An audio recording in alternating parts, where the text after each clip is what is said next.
question. I'm avoiding the light.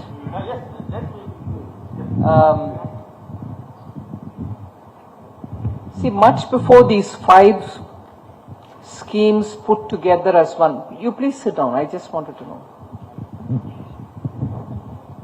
I'm okay. I'll keep moving around so that it doesn't.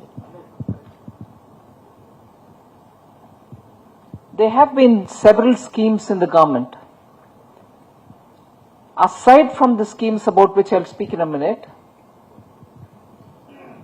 for the positions lying vacant in the central government, between October 2022 and November 2023, every month there was a program called Rozgar Mela, through which positions were filled up all over the country. In every state, at least 2 places ministers used to go and appointment letters be given. Prime Minister addressed the meeting. So in that process, jobs were created or jobs were filled for those vacant positions in the government. That was a very big, almost on a mission-like mode, the government gave jobs. Besides that, you have rural employment schemes, not the Mahatma Gandhi Rural Employment Guarantee Scheme. That's actually not an employment scheme, it's more of a dole-giving scheme. Many rural employment opportunities were created through those particular schemes which operated in all the states. Over and above that, you also had support extended to the SHGs, from where they could set up small units with somewhat money given by the government at concessional rates, so that they could set up their own little business in the areas in which they operate, largely rural areas. And over and above this again, all the schemes such as PM Swanidhi, which helped all the street vendors to run their own business or expand. PM Mudra scheme, which was given for small businesses, and the loans which were given at concessional rates to MSMEs, were all aimed at creating self-employment opportunities. So jobs in the government, even if they were limited, were filled. There are few more which will get filled, but various schemes, some for rural areas, some for urban, were continuously run through various schemes. So yes, there are schemes which took care of jobs before. We'll take 2 questions from the audience now. Mike. Yes, sir, the gentleman over there, please. Naveen, I'll make.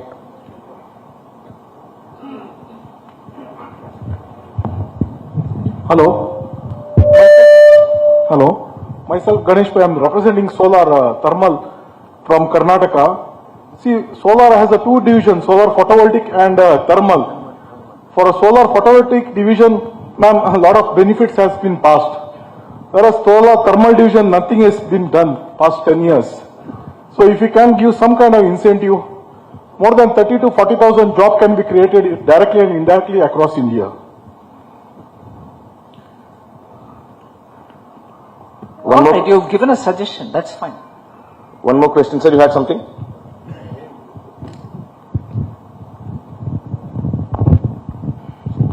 Hello, Nirmala ma'am. Thank you so much for coming. My name is Swadeep Pilari Sethi, representing IARA, Indian Automotive Retrofitter Association, where so we just wanted if we could help us on the same level playing field as new EVs.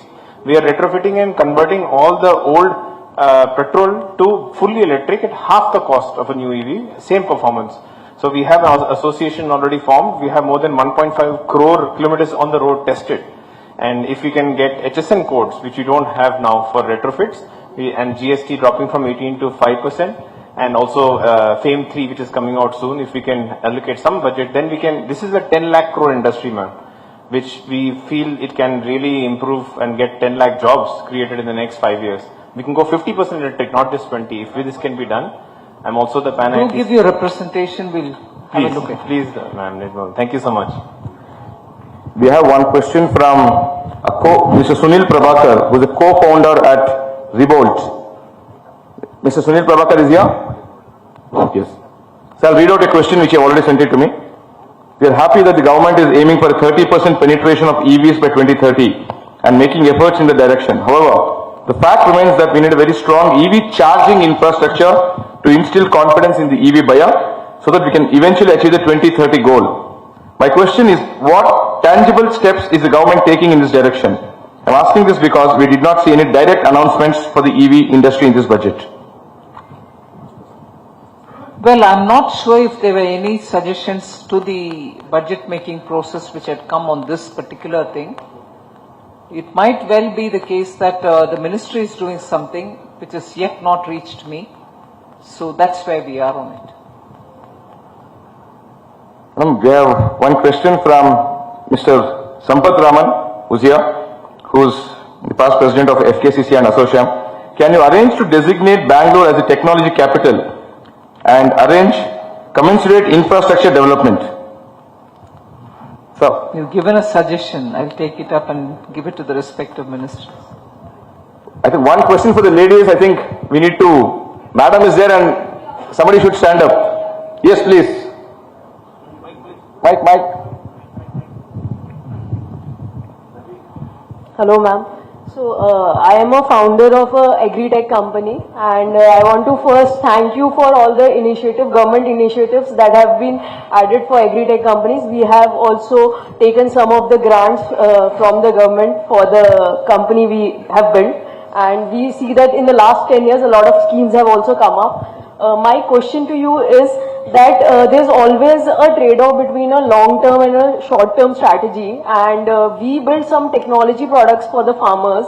While the farmer wants to increase their income and these technologies can help, can there be a government incentive like there is in solar, that some of the cost can be absorbed by such subsidies so that the adoption helps implementation in the farmer industry? Adoption of solar.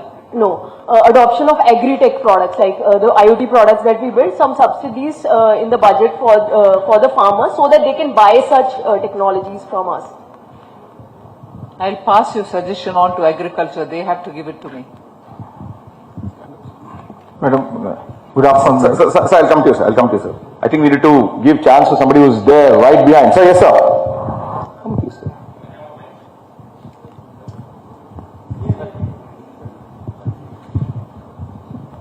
Namaste and good evening, madam. I am Subhash Chandra. I run a family business. I am from Sangeeta Mobiles Private Limited.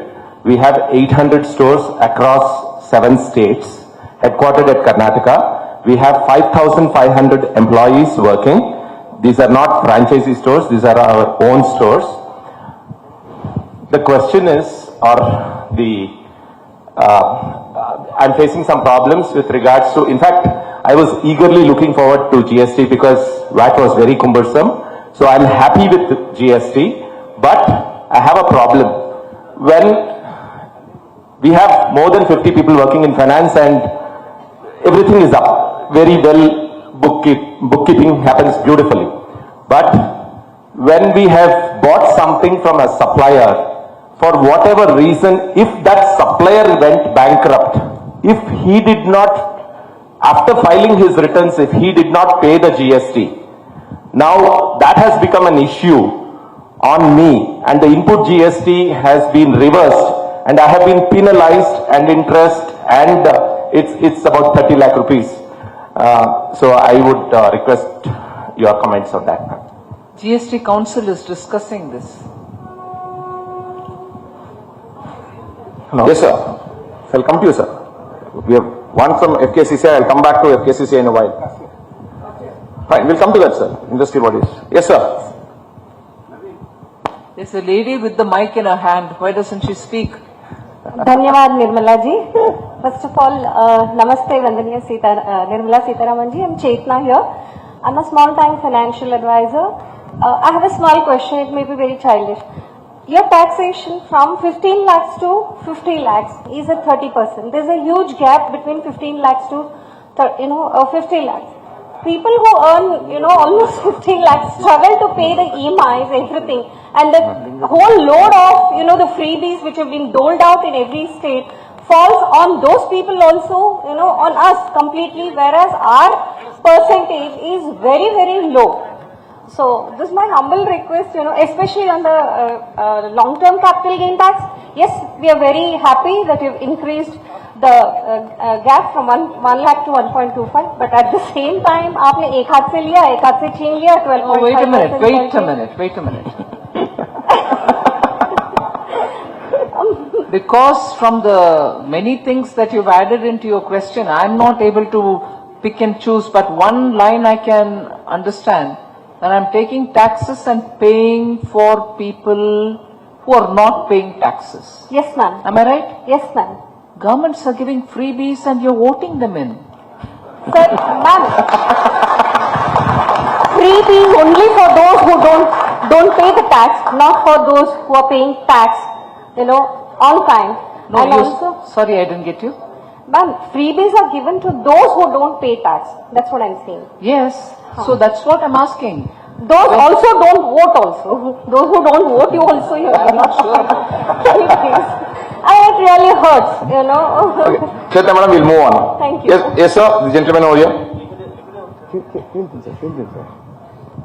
Sir, madam, I'm an individual salaried employee and a taxpayer. I'm an individual tax payee and a salaried employee in a private company. My request to you is, in case of emergency hospitalization of one of our dependents, we'll not be able to claim any tax benefits. When I take a health insurance, I can claim some tax benefits. But when there is an emergency hospitalization, it's very disease specific. So do you have anything in mind to give the sincere taxpayer some relief when the individual is facing a burden? They have to pay the hospital bill as well as the income tax. And secondly, from a stock market perspective, I request you to please review the STCG and LTCG which you have increased, which is a big burden on the investor community. Thank you, ma'am. We have a representative from the film industry, Mr. Lingadevaru. So, Madam, can I go ahead? no, sir, just wait. Sir, wait. The question is here. Please pass on the mic. We'll come to you.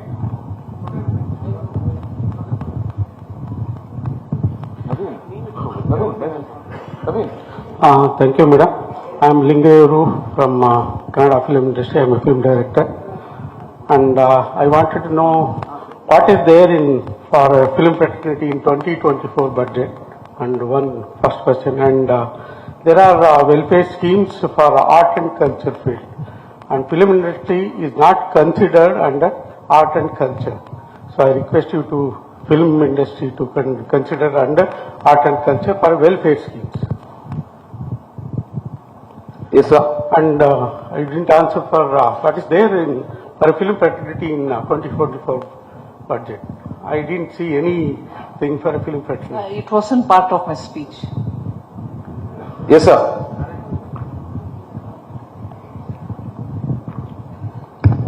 Madam, this question is regarding ease of doing business and corruption. As a citizen of the country, I have been tracked for doing my investment through PAN. My assets are being tracked through Aadhaar. Why there is no surveillance in government offices where there is a corruption? Why there are no CCTVs? Why there is no sting operations done in these government offices where the corruption happens? That's my question. Wait. So one thing I can suggest to some people is, there was a suggestion in Bengaluru to keep CCTV inside government offices, right? I'll do that.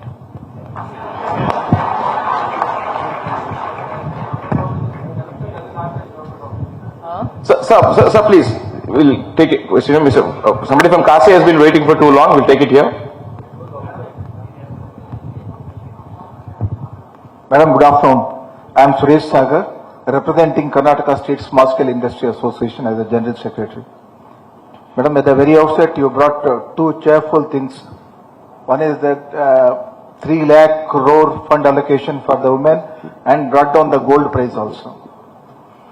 Thank you. So, by the way, madam, we represent this micro, small and medium, but we are giving more thrust on micro and small.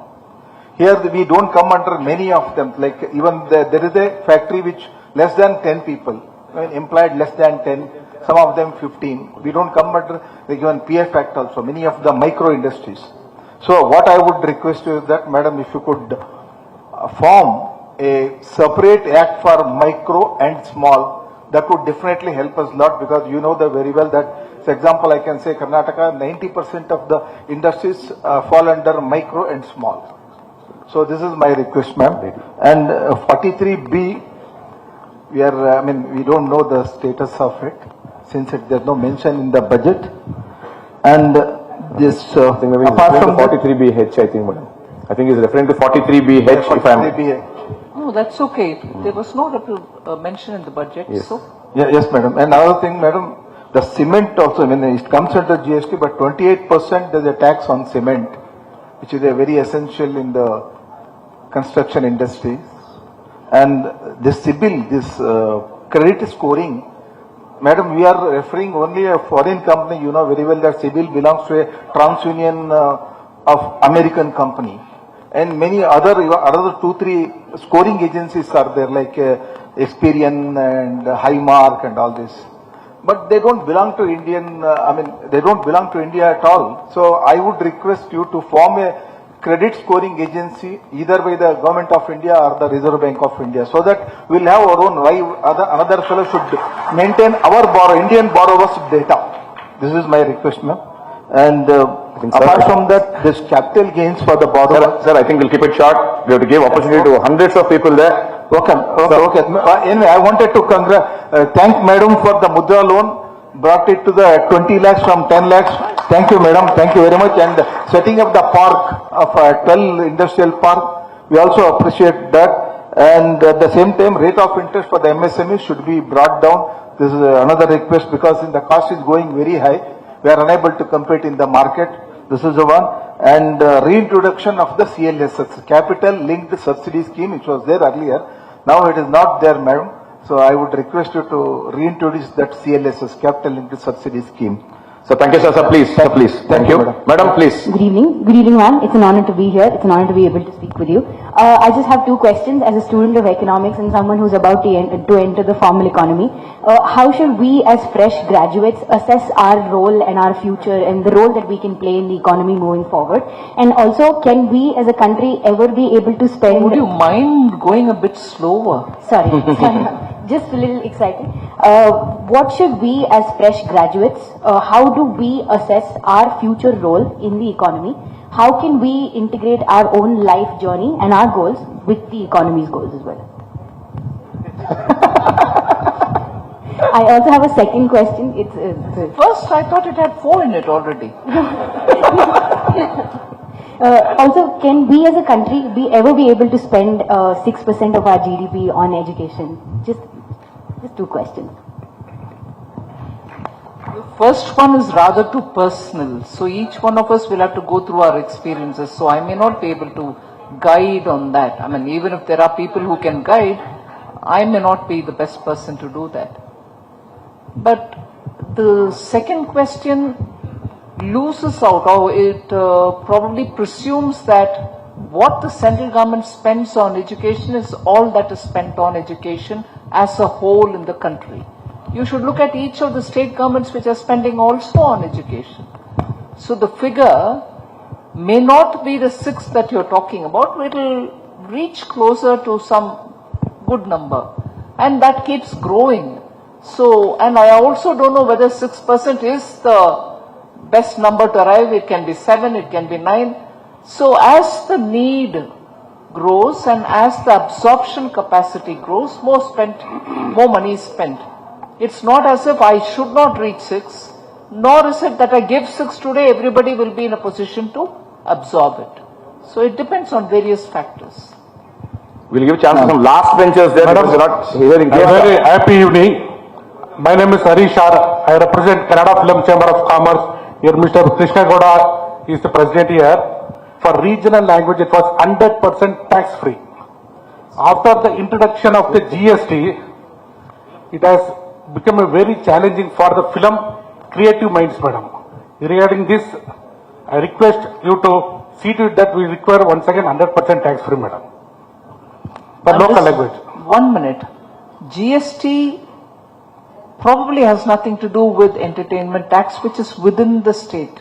No, that's what, madam. Because of that introduction, now we are paying how much? I think 18% we are paying, madam. I think on movie tickets, I think For the tax. It is entirely with the state. No, that's not state, madam. Because of the introduction of GST, this impact has happened. Sir, I'll do one thing. You please forward a representation to me. Sure. We will send it across. No.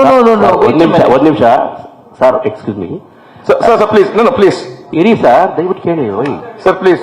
ಇರಿ sir ಈಗ ಯಾಕೆ ಅಷ್ಟು ಜನ ಮಾಡ್ತಿದ್ರಿ sir ಮುಂಚೆ Kannada film ಇಂಡಸ್ಟ್ರಿಗೆ 100% tax free ಇತ್ತು ಆಗ ಕನ್ನಡ ಇಂಡಸ್ಟ್ರಿ ತುಂಬಾ ಚೆನ್ನಾಗಿತ್ತು ಈಗ ಇಂಡಸ್ಟ್ರಿ ತುಂಬಾ ಕೆಡದಾಗಿದೆ ಹಾಗಾಗಿ 18% GST ಇರ್ತಕ್ಕಂಥದನ್ನ ಲೋಕಲ್ ಲ್ಯಾಂಗ್ವೇಜ್ ಇರ್ತಕ್ಕಂಥ ಕನ್ನಡ ಚಿತ್ರಗಳಿಗೆ ರಿಬೇಟ್ ಕೊಟ್ಟರೆ ಅಟ್ಲೀಸ್ಟ್ ಕನ್ನಡ ಸಿನಿಮಾ ಇಂಡಸ್ಟ್ರಿ ಉದ್ಧಾರ ಆಗುತ್ತೆ it is my request all over India ಇದೆ ಅಂತ ನಮಗೆ ಗೊತ್ತಿದೆ ಆದ್ರೆ ನೀವತ್ರ ರಿಕ್ವೆಸ್ಟ್ ಮಾಡ್ಕೊತಾ ಇರೋದು ಇದನ್ನ ಇಂಡಸ್ಟ್ರಿ ಟ್ಯಾಕ್ಸ್ ಫ್ರೀ ಇದೆ ದಯವಿಟ್ಟು ಅದು ರಿಬೇಟ್ ಕೊಡಿ ಅಂತ ಕೇಳ್ತಿದೀವಿ You're saying industry is tax free?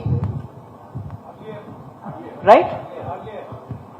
Now can somebody please translate everything that was said just now? I think you are talking about.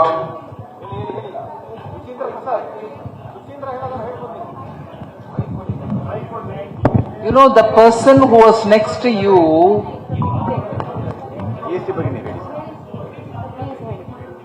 No, 1 minute. Sir, 1 ನಿಮಿಷ. 1 minute, yeah. Hey, what's his name? Hey, excuse me. Will you please get up and say what you said in Kannada again? I was able to follow some, but you were going too fast. Let there be somebody else who translates it to me. Namaste, madam. He is doing the translation. Namaste, madam. Earlier, before GST, Kannada industry was very big successful because 100% tax free was there for Kannada films. There was around 15 to 30% for other language films. Tax was there. When GST has come, it has become a common now. For up to 100 rupees, 12%, and above 100 rupees rate of admission is 18%. Can you give reduction for Kannada regional films which can survive again? And the rebate, that's what I'm asking there. Reduction, rebate, that is the rebate he is asking, ma'am, for Kannada films. Madam, he is asking about a reduction in GST rate. Yeah, he's talking about reduction in GST rates for Kannada movie tickets.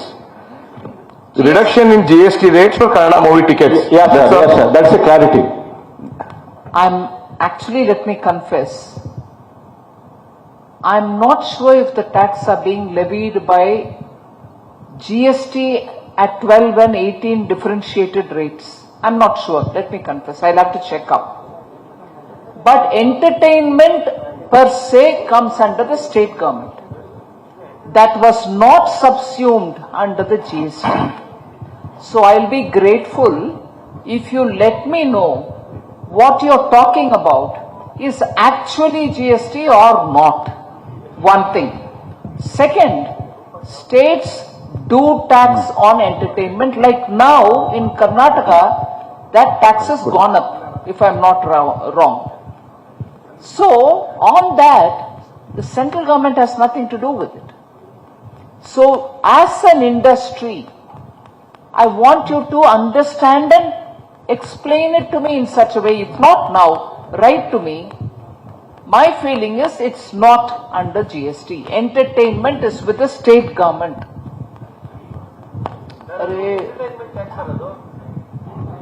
Sir, can I?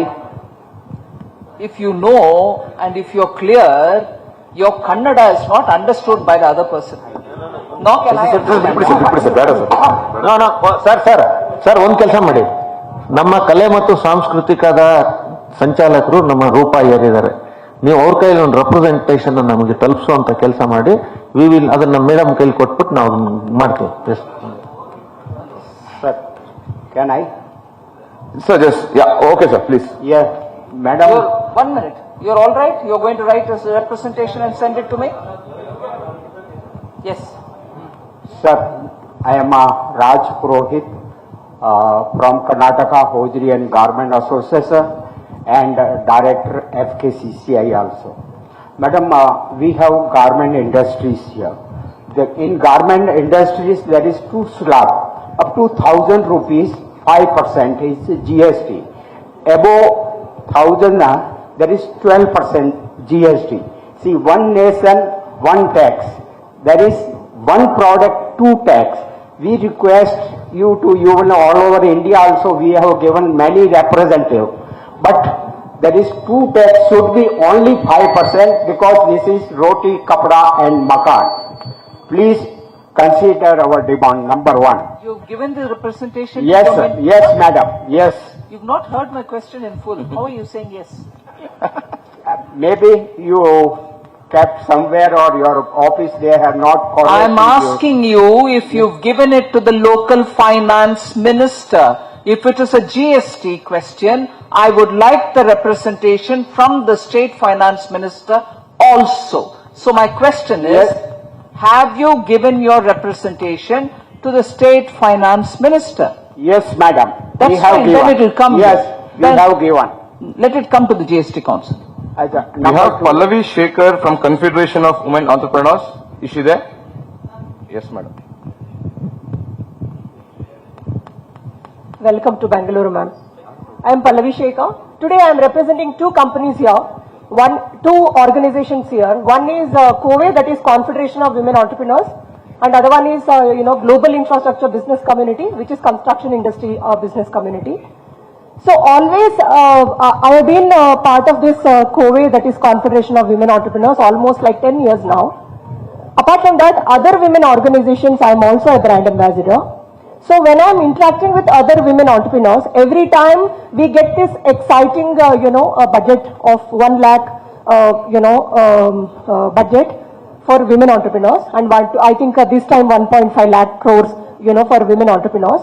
But every time. 1 minute. Not women entrepreneurs, for women. For women. Yeah. So what happens every time whenever we approach, to any bank, those who are having these schemes, we find very, very difficult in terms of processes, what they are asking. Every time they ask for collaterals. Okay, and today I only see that when I am saying, 2,000 people out there, hardly 10 to 15 women are very successful getting that funds. Okay, this is my humble request to you. Can you consider maybe simple processes to implement for all the women entrepreneurs, which I'm representing women entrepreneurs here. So can you consider or maybe put a little bit of ease in process where we can get that funds, because today we are able to pay back the loan, whatever we are getting, or maybe pay back effectively. I think if you go to any kind of a bank, today I have all the respect to the bank, because every time whenever we are meeting the manager out there, they say 98% of the women, they pay back the loan, whatever they're taking. Okay, so we are really, giving back to the society very, very efficiently. Can you please look at little bit ease in the process so that effectively utilization of the money can happen? If you give me those instances where you or your members went and the banks did not respond, which were those, issues on which they were giving you more and more stress, it will help me to understand your cause if you send me examples of those. Yeah. Can I now or maybe can I? You send, madam, you send across a representation, we will take it forward. Yeah, thank you, ma'am. Somebody from the last rows there, I think, we need participation from everybody. Yes, sir. Sir, not there. Last. Good evening, ma'am. Myself, Vishal, software engineer working in Bangalore. What I'm seeing is the cost of living in cities is increasing day by day, right? The inflation, the rent of the houses are doubled from COVID times. And buying a house is very costly. Now builders ask 2 to 3 crores for middle class, right? So the cost is increasing very much, whereas the RBI reported inflation always is lower, like 4 to 5%. Whereas we living in the cities feel the inflation is in double digits, be it education services, hospital services, or any of these services. Whereas the incomes, the new regime, the slabs are like always constant. They are not location specific. Whatever inflation is, inflation the cities are experiencing are not captured in the new regime slabs, right? So in a tier 2 cities, the inflation is low and the cost of living is very low. Whereas in a city, the cost of living is very high, right? So that makes the income tax very, feel like the tax is very high for a city liver, right? So how do you address the location? Earlier in old regime, there was something like HRA, right, where we could... The old regime continues.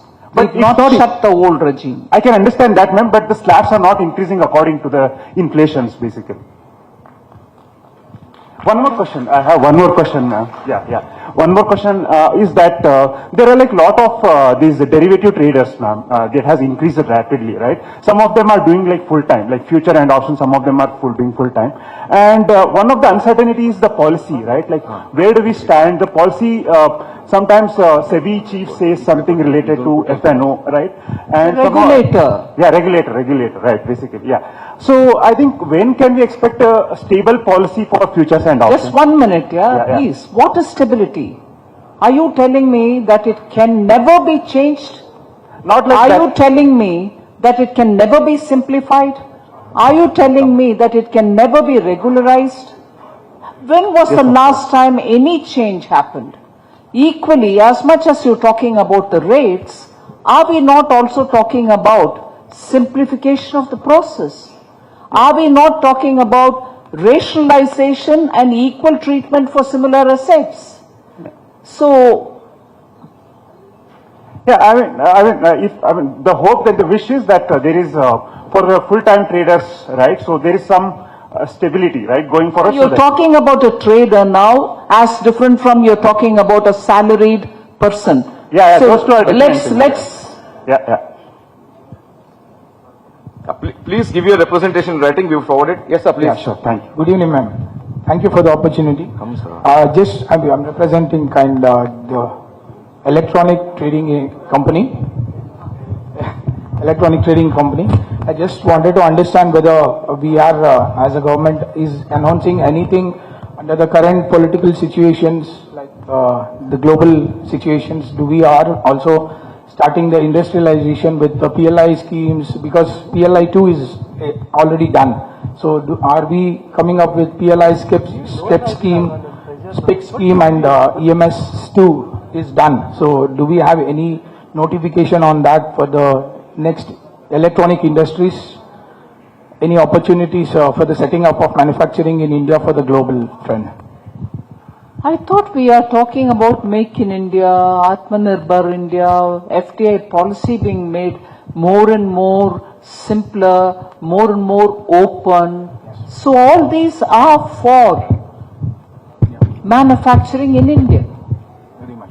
But basically the electronic industry, because of the China-Taiwan tensions and many situations are happening, so are we coming up with bigger schemes for a bigger industries as well as what we are coming up with? I've already announced in the budget. Okay.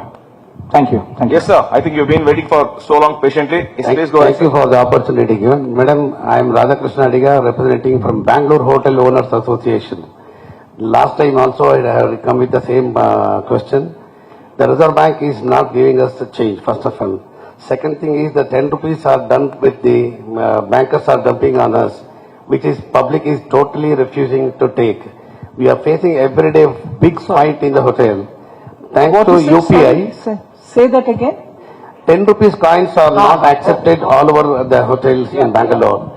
And in spite of our representation with the Reserve Bank of India, they dump on us. If you want 1 lakh of rupee, you have to take 40,000 rupees of 10 rupees coins. But we are having surplus coins of only 10 rupees and people are refusing.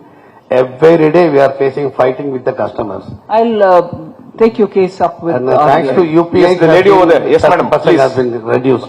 Thank you so much. One of the ladies there. Good evening, madam. This is Annapurna Kabra, chartered accountant, practicing in indirect taxation. So we have looked into this finance bill which has been announced.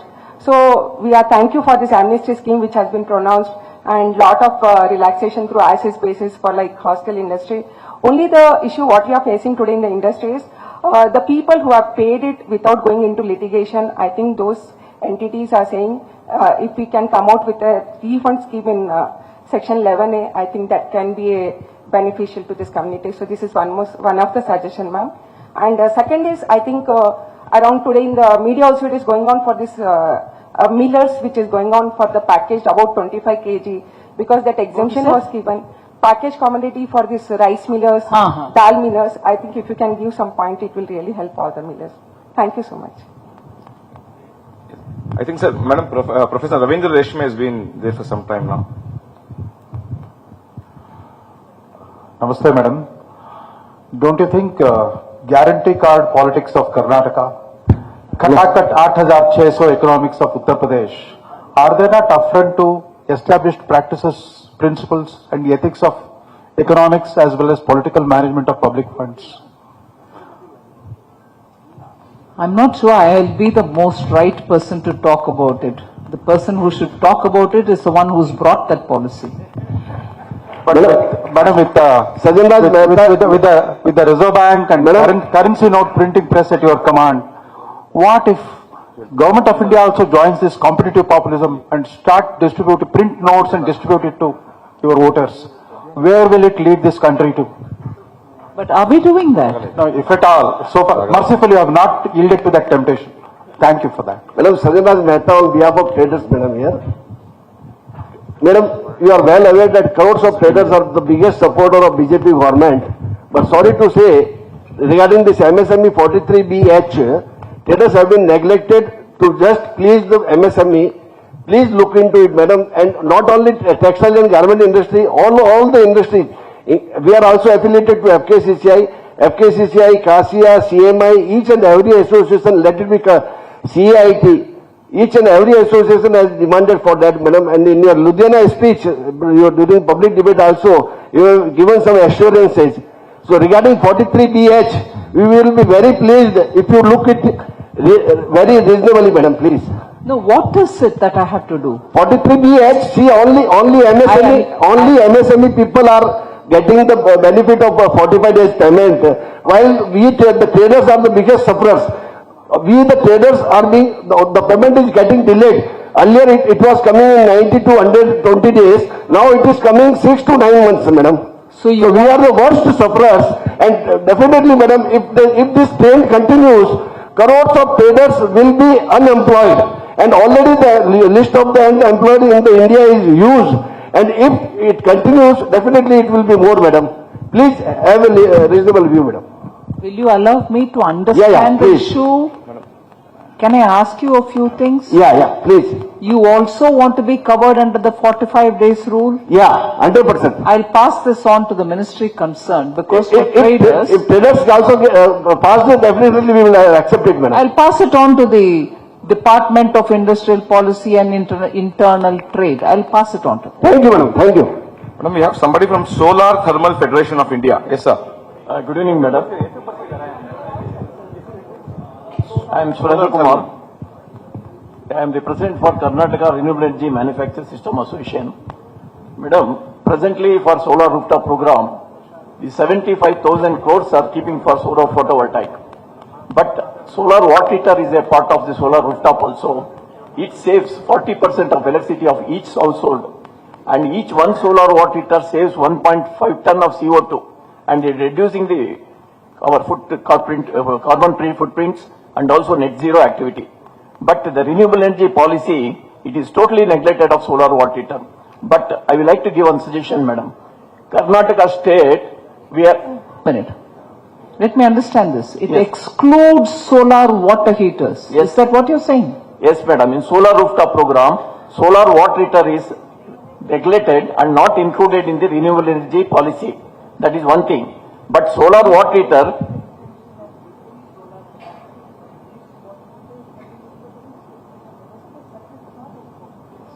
and one thing, madam, under 75,000 crores, at least keep 1% for solar water heater program, madam. And also another one thing suggestion, madam. In Karnataka state, in 2008 and 9, BJP government at the time, Power Minister Ishwarappaji introducing one revolutionary mandatory clause in Karnataka. Before giving the power connection, should install solar water heater, then only giving the power connection for above 1,200 square feet of individual building. Presently, due to that revolutionary mandatory, without any cash flow and subsidy, Karnataka is achieved solar water heater capital in India, and also 42% of the installation is alone in Karnataka. This is the success case study. Without cash flow, the subsidy, the at least above 10 kilowatt of solar rooftop gives such type of mandatory clause for industrial and commercial institutional sector. Madam, that is Got your point. Got your point. Thank you. Madam, we have one question on the budget. They have not given me the name. Public debt is expected to rise to 186 lakh crore, which is 4 times our annual budget. Do you think these are sustainable levels of debt? There is no name, but of the 186 lakh crore about debt. I think we've given us very clear indication in this budget, even in my speech, about how we want to handle debt and how debt will be the route through which we want to maintain fiscal prudence. So whoever asked that question, kindly go through that. You'll probably get a detailed answer. Madam, yes. Ma'am. Hello, ma'am. My name is Hannah. I represent Czech Trade, which is government agency of the Czech Republic. And my primary function is to support businesses from Europe to nationalize to India. Of course, we are very happy to see that the taxes for the foreigner businesses have come down. But do you foresee in the near future equalizing the tax slabs both for Indian and foreigner businesses? At the moment I've done this and it is still on the table of the parliament. Post that is when I can think of anything at all. Yes, sir. Ma'am, thank you for the opportunity. I must congratulate the government for a commendable job with respect to sticking to the fiscal numbers in spite of the COVID challenges and other things. My question is, when LTCG was introduced, ma'am, my name is Prasad Patil.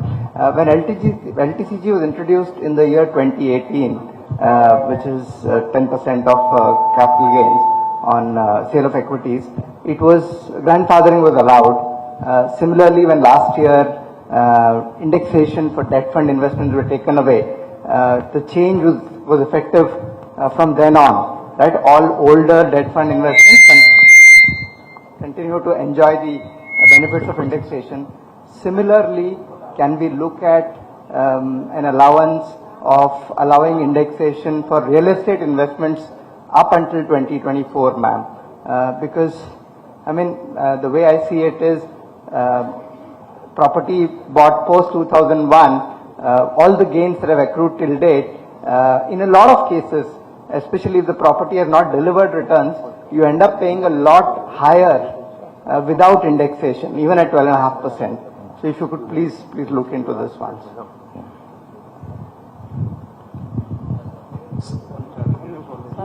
Yes, sir. I think you've been waiting. Please, yeah.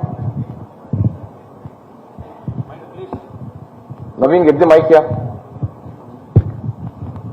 Okay, wait, Naveen, he's getting it. Good evening, madam. This is Prakash Dubgar. So I am representing real estate industry.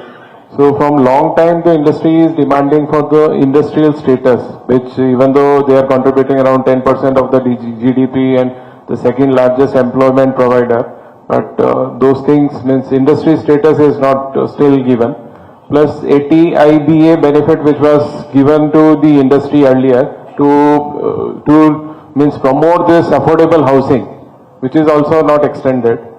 And the third question is, all the industries are getting input tax credit, but only in the real estate it is not considered. Specifically like commercial leasing, it's not there. For residential also it's not there, which is creating lots of cost inflation for the end users. Yes, ma'am. I can answer it. No, it is a suggestion he's giving. Yes, sir. I think this is my question, why it was not considered. Yes, sir, please. Yeah. No. Yes. If it is a question on the real estate, the third question that you asked, there was a lot of consultation done with real estate people, and because of their suggestions saying, all right, we understand, it was brought to where it is today. So if the industry feels differently, approach again. Hello, ma'am. I'm Sanjay. I'm representing the water purifier industry. And the government has taken a lot of initiatives in the water with the Jal Jeevan mission, as well as, the BAS certification of the purifiers, etc. But still the penetration of purifiers is very less, it's about 6%. And since water is an essential resource, most of the GST slabs for anything water purification is around 18%. It would be requested if this can be looked, because this has to definitely reach the masses, 94%, because there's a lot of waterborne diseases and the water table is kind of deteriorating. So water purifier industry request for this, ma'am. Do also give it to your state minister. You send me the representation as well. Thank you, ma'am. Yeah, Mr. Balakrishna was talking about LPG. I'm not able to understand what his question is. Mr. Balakrishna is there? About LPG, your question is? LPG is 50% of private. Anyway, sir, I think you can raise your question. Madam, good evening. My name is Balakrishna. I am President-elect for FKCC and President of All India Private LPG Bottlers Association. Madam, my question is, whenever there is a variation in tax structure on LPG, there is a difference in policies for a private as well as the government. Every time, whenever you vary the percentage, you do it only for the government, but you allow the private to continue the same way, which is causing a lot of difficulty for us. As you are aware, we are also in the market similar to the government oil companies with the domestic as well as the commercial market. Whereas last year, you have done the countervailing duty on government import LPG at 5%. For the government, you made it as 0, and for the private, you made it as a 5%, which is a disparity which is varying the prices for us also to enter into the market in the domestic market. Since we are called as a competitor for the government, is it the way of government is considering that as 5% has been given a discount from the government imports, and we are 100% importing. We are not taking any product from the indigenous. As the rule is made that indigenously, though the product is available, you are not allowing us to buy the product indigenously. You are allowing us only to import. When we are importing, the duties also, the structures are different for the government as well as the oil. Why don't you look into it and make it at par so that we can also be a competitive among? Thank you.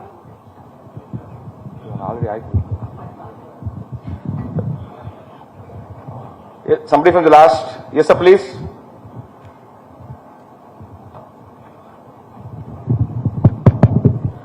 Hello. Yeah. Hello, madam. My name is Pradeep Basu. I'm founder of a space tech company called SatSure. Firstly, thank you on behalf of all space tech entrepreneurs for the 1,000 crore venture capital fund provision. My question to you is, ma'am, regarding prior to the budget, there was a suggestion that there will be some provision to also help bring back some Indian startups who have management control abroad by allowing a one-time flip through the Gift City Special Economic Zone. My company happens to be one of the earliest ones in the domain, and would like to understand if that is like as part of the budget somewhere hidden, or maybe next year we should expect something like this. Thank you. The reverse flip you're saying? Yes, ma'am. There was some discussion. Let's see what happens. Good evening, madam. My name is Vinay, and I am from a company called MyPal. We provide coaching for the rural education, rural sector. There is a lot done for the upskilling and coaching sector in this budget as well as in the previous, schemes. But still, coaching as an industry attracts 18% GST, and lot of children, right, in middle class and poor students, there is no much difference between now coaching as well as in education, so they suffer because of that. I request you to kind of reconsider. Education education centers don't have the tax. You're not treated, I think, as an education center. Right. You're a coaching center. But there is hardly now difference much between. I understand. But the philosophy behind it is you are not an education center.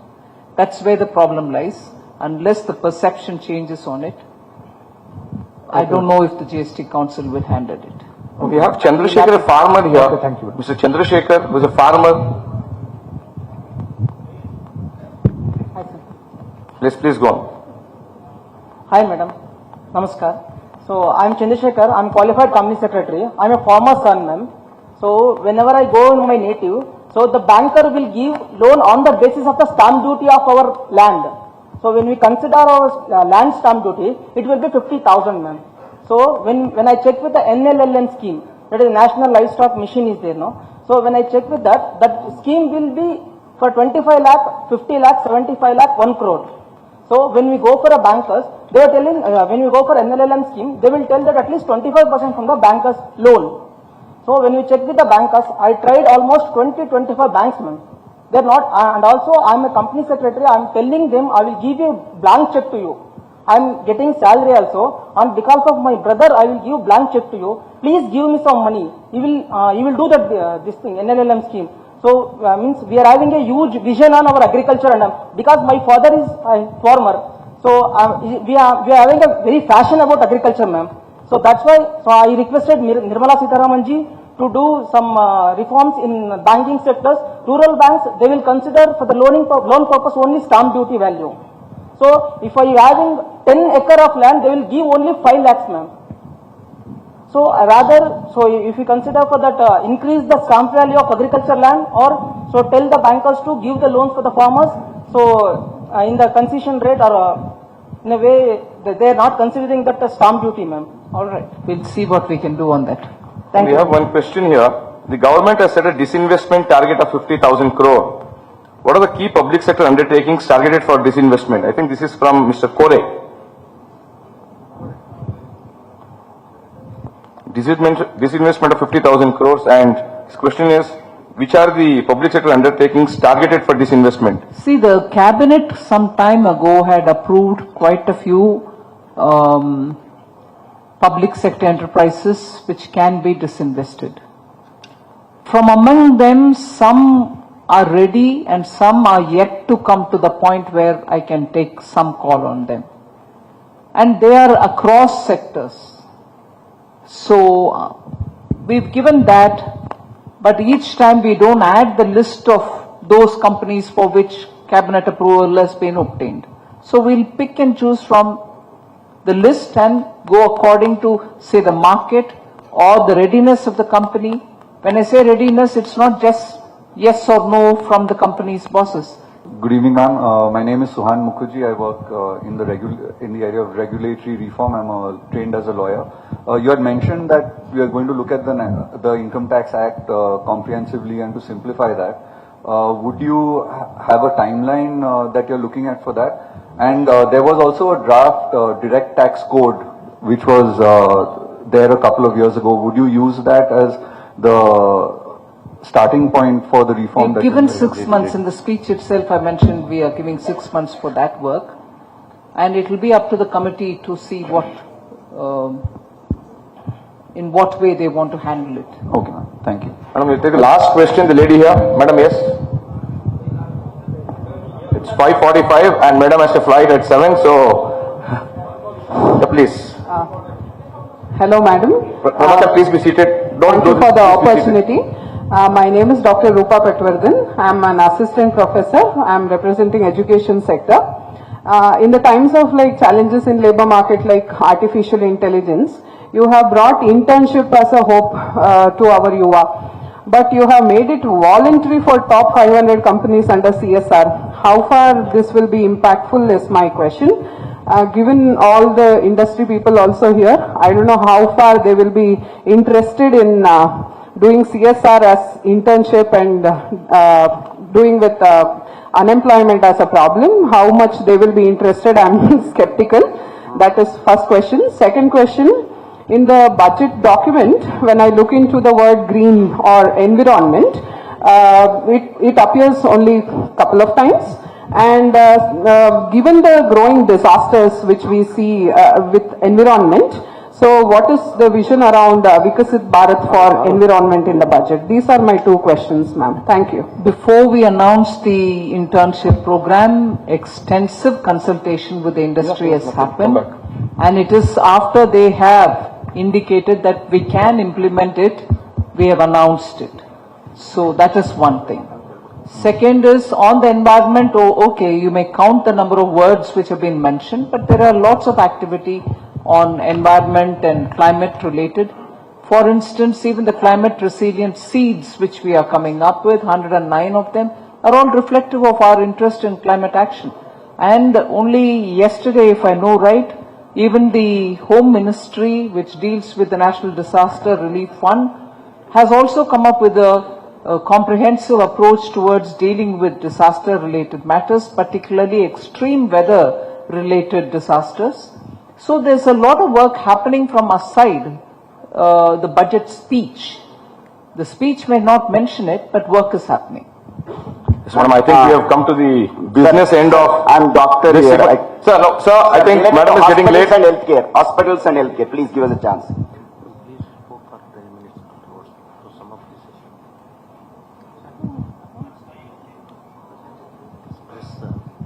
Yeah.